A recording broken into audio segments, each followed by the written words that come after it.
Boa noite a todos. Sejam, então, bem-vindos a esse momento da catequese, que é nós que estamos fazendo essa catequese todas as terças-feiras, após a missa das 7h30. E estamos, então, falando do credo.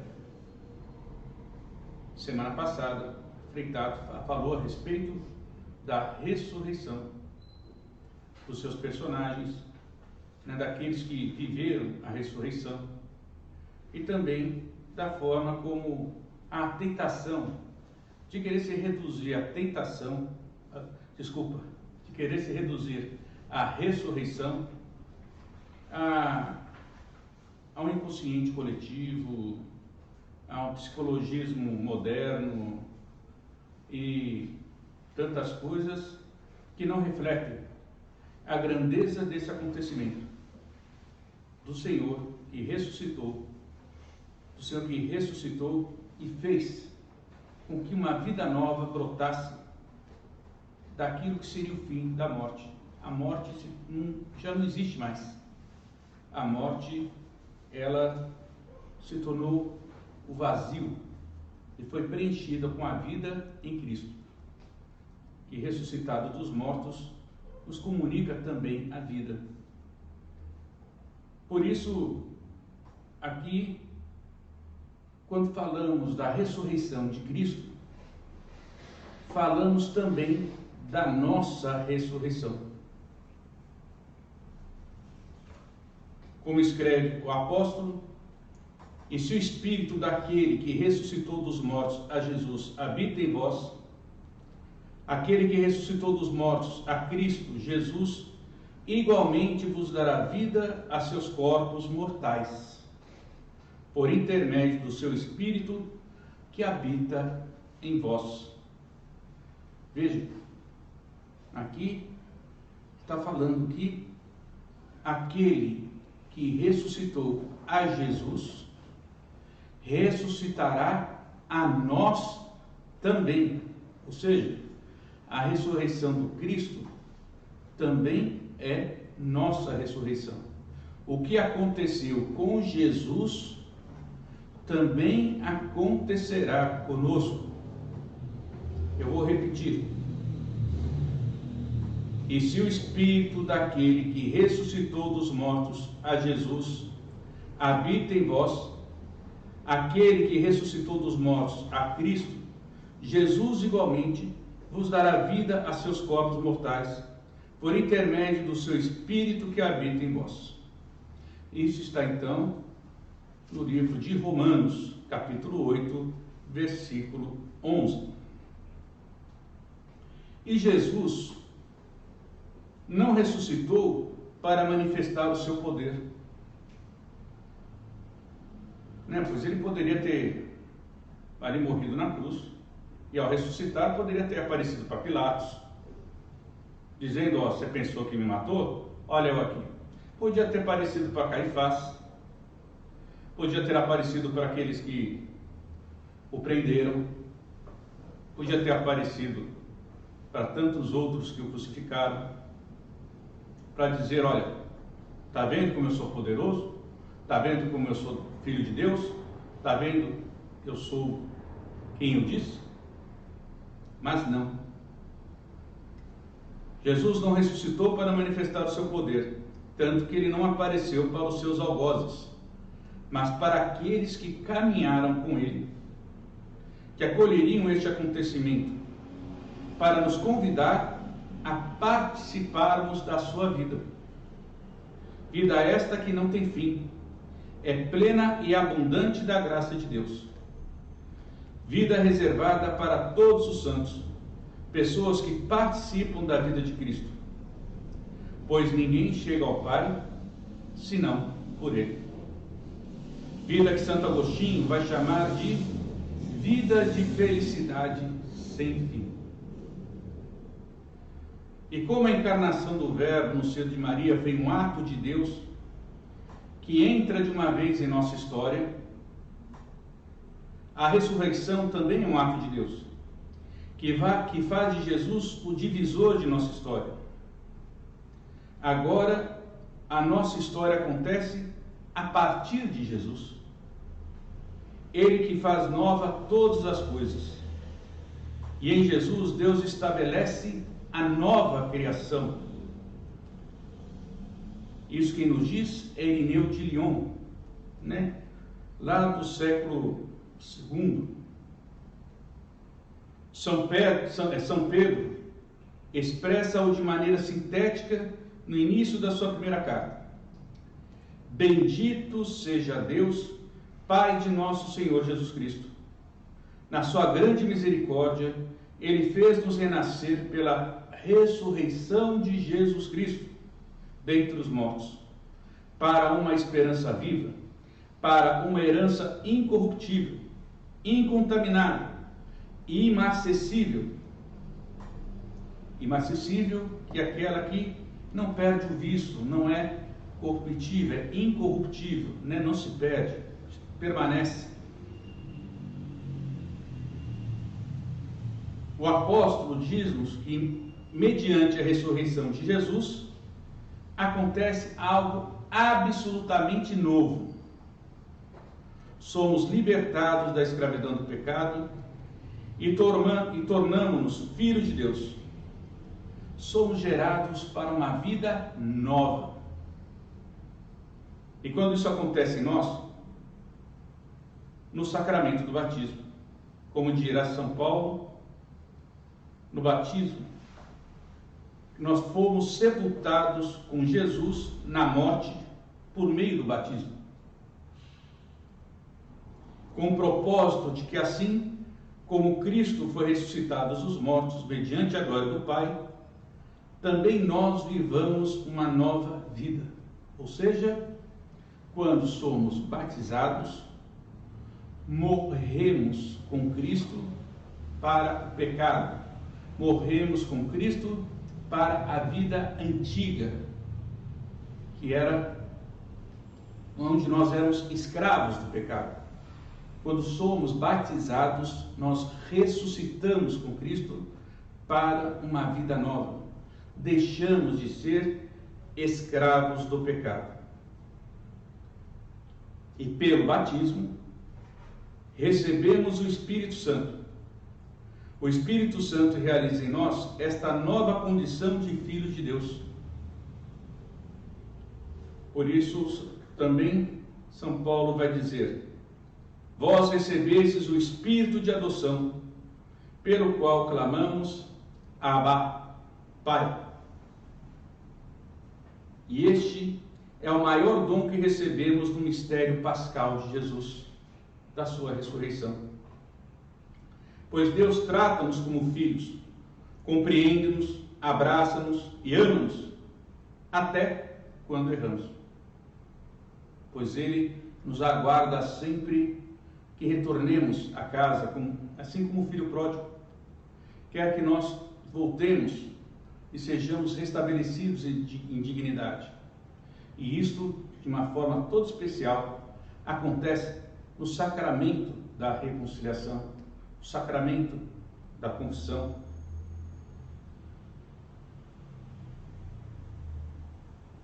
No Antigo Testamento, Isaías já afirmava que mesmo que uma mãe se esquecesse do filho, Deus nunca se esqueceria de nós em momento algum.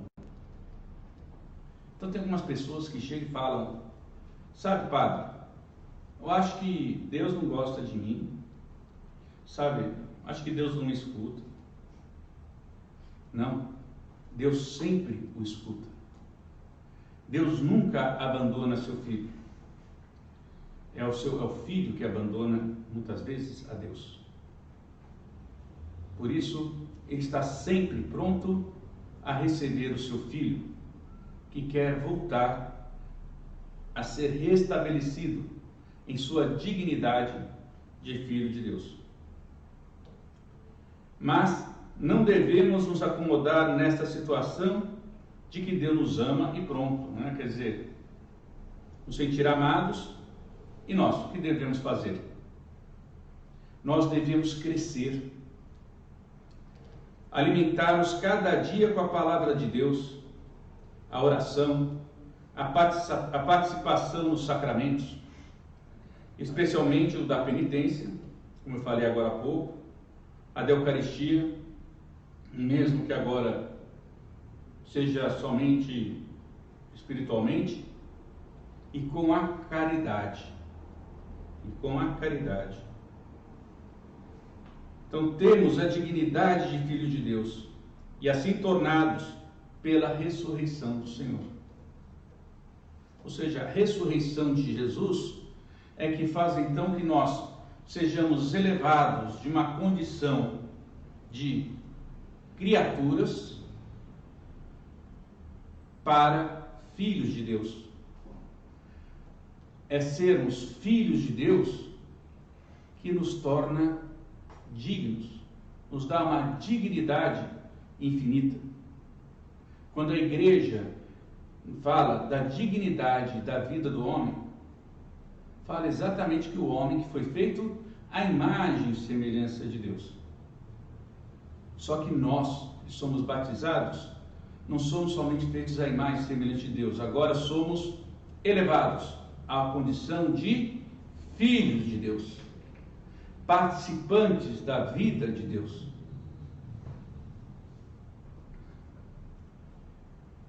E por isso devemos deixar que Cristo nos transforme e nos torne como Ele. Como? Progredindo no conhecimento e na relação com Jesus. Através da sua palavra, na Sagrada Escritura, especialmente nos Evangelhos, na oração e na participação nos sacramentos. E devemos fortalecer estes laços com o Senhor para não cairmos na tentação de colocá-lo em segundo plano em nossa vida, dizendo que Deus não é útil. Pois afinal, muitas vezes eu estou querendo isso, aquilo, rezo para Deus e nada acontece. Poxa, que utilidade Deus tem na minha vida? É uma tentação muito grande que as pessoas têm, muitas vezes. Ele não é importante para ti ou para mim e outras coisas parecidas. Porque muitas vezes a gente não vê na nossa vida Deus agindo de uma forma imediata, prática. Porque não é para isso que Deus vem a nós. Deus vem a nós para nos ensinar a ter uma vida plena de abundância da sua graça, que vai direcionar a nossa vida para que nós possamos viver a nossa vida de uma forma digna, condizente com a santidade que Ele quer nos comunicar. Por isso, é precisamente o contrário. Só se nos comportarmos como filhos de Deus, sem nos desencorajarmos por causa de nossas quedas e dos nossos pecados, sentindo-nos amados por Ele, a nossa vida será nova, animada pela serenidade e pela alegria. Quem participou agora há pouco da missa com Frei Paulo, escutou no Evangelho Jesus dizendo: eu vos dou a paz, eu vos comunico a minha paz, e não uma paz como o mundo.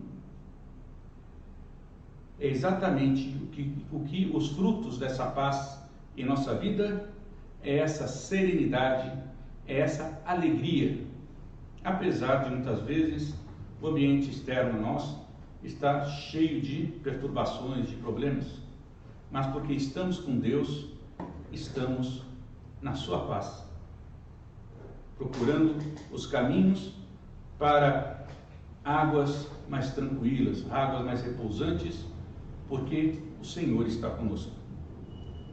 Pois Deus é a nossa força, Deus é a nossa esperança.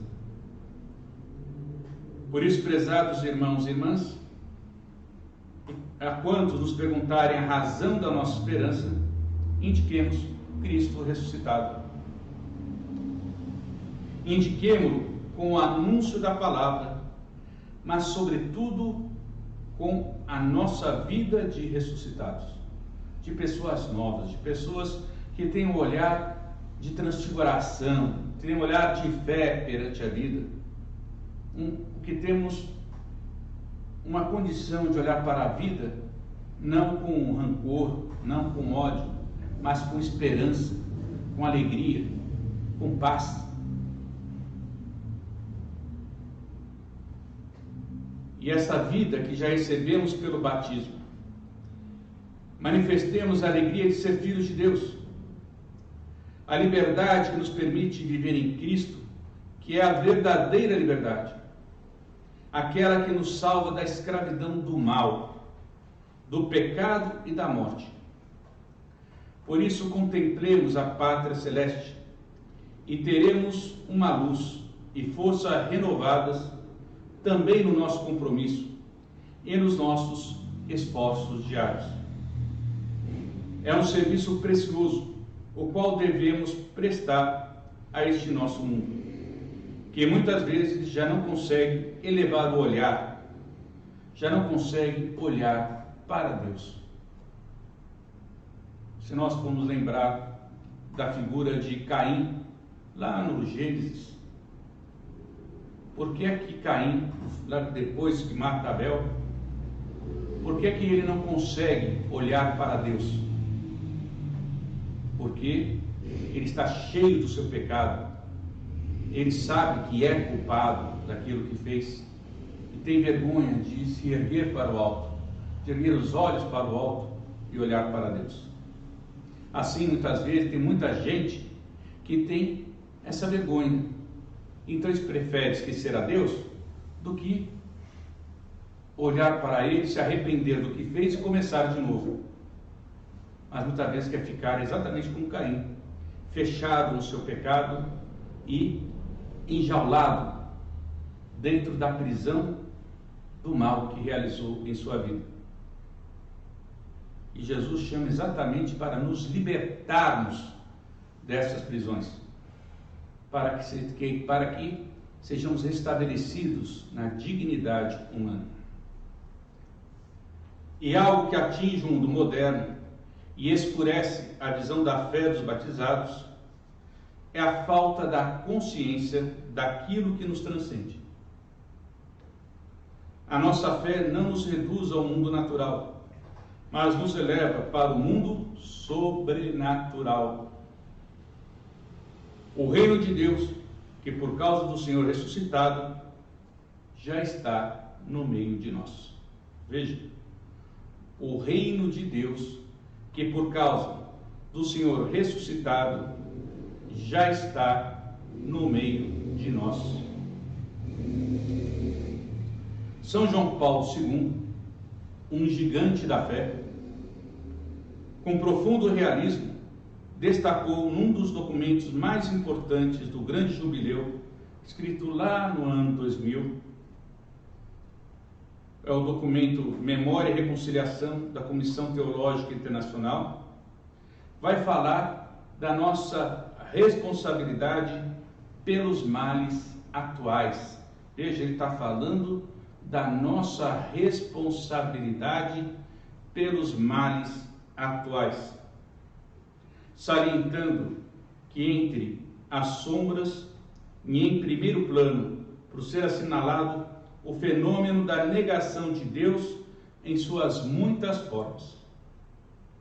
E explica, o que repercute particularmente é que essa negação, especialmente em seus aspectos mais teóricos, é um processo que surgiu no mundo ocidental. E ligada ao eclipse de Deus está uma série de fenômenos negativos, como, prestem atenção, a indiferença religiosa. Pode acreditar todo mundo no que quiser, né? Todos os caminhos levam a Deus. Tão comum a gente escutar essas coisas, não é verdade? Mas são essas coisas que fazem com que nós, cada vez mais, esquecemos da centralidade da nossa fé, que é Jesus Cristo, ressuscitado, morto e ressuscitado. E a fé que nasceu por causa da ressurreição de Jesus. Não foi por uma ideia, foi por um acontecimento.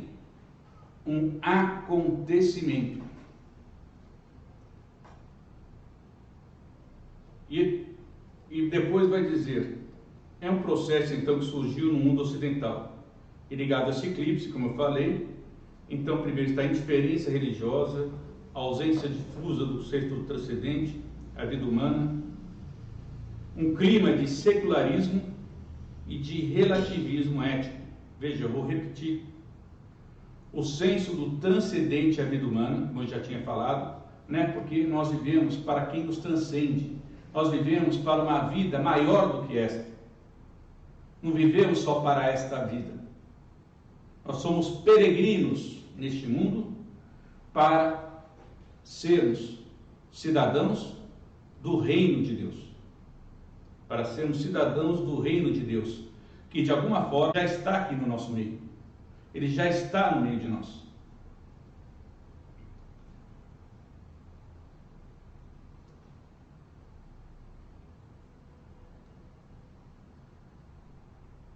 A negação do direito da criança não nascida à vida, às vezes sancionada por legislações abortistas, entre outros fatores, essa negação da vida, que é uma coisa, que é o fruto do mal.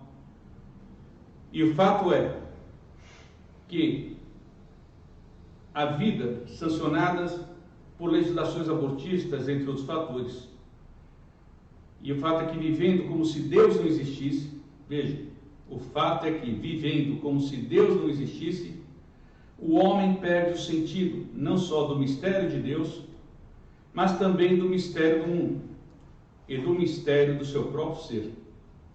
E nesse sentido, cabe também lembrar que Joseph Ratzinger, no documento Dominus Jesus, quando destacou que o reino diz respeito a todos, as pessoas, à sociedade, ao mundo inteiro. Trabalhar pelo reino significa reconhecer e favorecer o dinamismo divino que está presente na história humana e a transforma. Construir o reino quer dizer trabalhar para a libertação do mal sob todas as suas formas. Este é o sentido da história de que a igreja faz parte, como via de salvação. E reconhece que o mal tem poder através da liberdade do homem, e cria então as suas estruturas. Porque existem manifestamente estruturas do mal, porque elas são criadas. De modo mais claro, Bento XVI afirmou: como estamos todos, na realidade, presos pelas potências que, de um modo anônimo, nos manipulam, ressaltou: o núcleo de toda tentação é colocar Deus de lado, o qual, junto às questões mais urgentes da nossa vida, aparece como algo secundário, se não mesmo supérfluo e incômodo, pois as estruturas do mal visam ordenar, construir um mundo de um mundo autônomo, sem Deus. Reconhecer como realidade apenas as realidades políticas e materiais e deixar de lado Deus, tendo-o como uma ilusão. Aqui está a tentação que de muitas formas hoje nos ameaça. Se nós percebermos, todas essas coisas vão entrando em nossa vida devagarzinho, vão minando a nossa fé, porque vão nos cegando, vamos deixar de ter um olhar de transfiguração para termos um olhar apenas imanente, um olhar apenas voltado para o mundo. Deixamos de ter um olhar transcendente para ter um olhar imanente, porque vamos deixando as coisas invadindo as nossas consciências, o nosso coração e a nossa alma. Vai ficando cada vez mais pobre da presença de Deus. Por isso, isso tudo que eu acabei de falar, são consequências da negação, ou da falta da compreensão, da falta da grandeza do acontecimento da ressurreição de Jesus em nossa vida. Por isso, lembrem-se da importância de ser batizado, da importância de você ser batizado, de você ter se tornado filho de Deus. Porque é muito comum hoje em dia todo mundo falar: todo mundo é filho de Deus, todo mundo, Deus ama todo mundo. Não, certamente Deus ama todo mundo, mas nem todo mundo é filho de Deus, porque nem todo mundo foi batizado, nem todo mundo nasceu da água. Jesus vai falar: é preciso nascer da água, e é preciso nascer do alto. Pois quando batizamos uma criança com a água, é para comunicar o Espírito Santo. A água se torna então sinal da infusão do Espírito Santo na vida daquela pessoa. Pois, através da água, assinalamos o quê? Como ela envolve, como ela penetra, como ela limpa, lava aquela pessoa espiritualmente. Mas quem está agindo e atuando é o Espírito Santo, que é comunicado a ela. E por isso ela nasce dessa ação de Deus sobre ela, que lhe comunica o Espírito Santo. E por isso ela começa a ter condições. Para quê? Para começar a escutar, a aprender coisas que não são desse mundo, é do reino de Deus, que são contados pela mãe, contados pelo pai, depois serão ensinadas pela igreja, serão comunicadas pelos sacramentos, e assim vai se comunicando a graça de Deus para que essa criança cresça na santidade. O caminho sempre é dado. Se a pessoa vai viver ou não, isso é uma outra coisa. Mas o caminho é dado, é assinalado. Essa é a vontade da igreja. Por isso a igreja, que é a mãe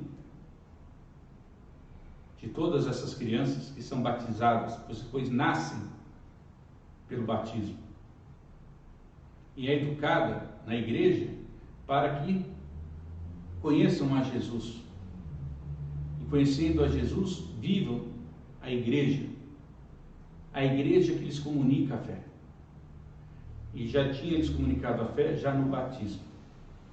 E tudo isso é fruto da ressurreição, é de uma vida nova que é comunicada pelo Cristo que ressuscita, que nos comunica o seu amor, nos comunica a sua paz. Por isso, estejam sempre firmes na fé em Jesus Cristo. Que o Cristo ressuscitado realmente seja uma presença firme na vida de cada um, não somente no sentimento, não somente uma forma de pensar, mas de fato, pois Jesus Cristo ressuscitou de fato. Ressuscitou para que todos nós tenhamos vida nova, pois todos nós somos chamados a viver as coisas do alto. E é por isso que é nos comunicado o Espírito Santo, que é o auxílio de Deus para que nós possamos viver aquilo tudo que Jesus nos comunicou e possamos então olhar para a história de Jesus e encontrar na ressurreição o centro da nossa fé.